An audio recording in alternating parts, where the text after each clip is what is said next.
Hello guys, ngayon meron ako tutorial na ipapakita sa inyo sa isip. Ito guys, zombie mode, tapos tumira.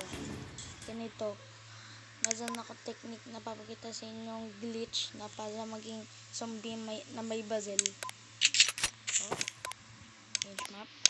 Tapos, yan, zombie ako. Oh. Tapos pupunta na ako sa kabilang side para ganito yung kainin na zombie. Ito kasi, yung map na to, maganda to bilang ganito. Ayan na. May shop. Oh, may shop. May shop. Oh. Ayan, pwede natin yung bazel. Ayan, pwede ako zombie na may bazel. Ayan.